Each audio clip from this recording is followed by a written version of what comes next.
Hello प्यारे बच्चों, आज हम अपनी इस वीडियो में एक नई चीज सीखेंगे। आज हम सीखेंगे कि जब WO होता है तो उसको साउंड जो है वह आता है, और जहां पर WA होता है वहां पर उसका साउंड जो है वो आता है, वो।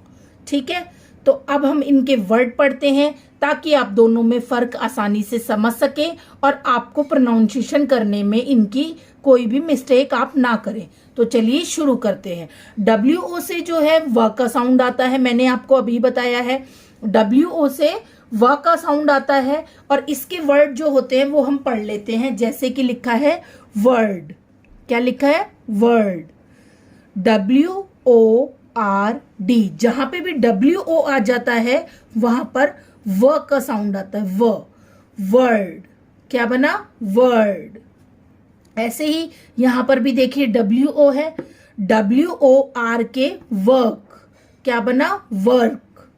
ऐसे ही WORLD, वर्ल्ड, क्या बना? World, world.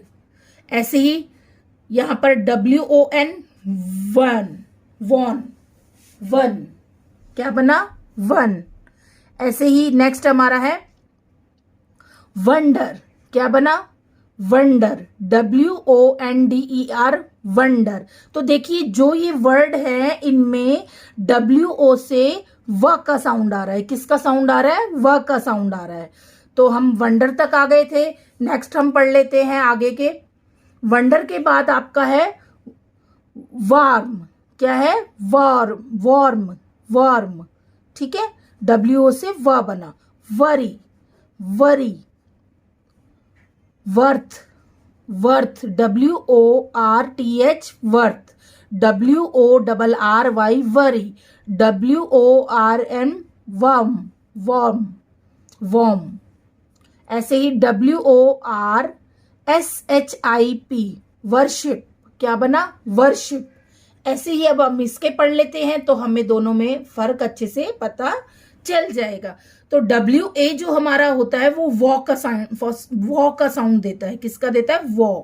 तो जैसे कि WANT, वॉन्ट, क्या बना? Want, WANT, want. WASP, wasp, wasp. ऐसे ही WAS, was, was, wall, WALL, wall, wall. Wash, wash, WASH, wash, warm, warm, WARM, warm. ठीक है, ऐसे ही नेक्स्ट हमारा बनेगा WARN, वॉर्न, वॉर्न। नेक्स्ट हमारा है वॉर, वॉर यानी कि लड़ाई, वॉर्प, वॉर्प। तो आपने देखा कि आपने देखा कि जो WO होता है वो वह का साउंड देता है, और जो WA होता है वो वॉ का साउंड देता है, वॉ। ओ का साउंड आता है। ठीक है, तो आपको दोनों में फर्क अच्छे से पता चल गया होगा। तो अब भी अब आप इन स्पेलिंग को पढ़ने में गलती नहीं करेंगे। तो अगर आपको मेरी ये वीडियो अच्छी लगी हो तो प्लीज मेरे चैनल को लाइक, शेयर और सब्सक्राइब कीजिए और ज्यादा से ज्यादा कमेंट कीजिए। Bye bye.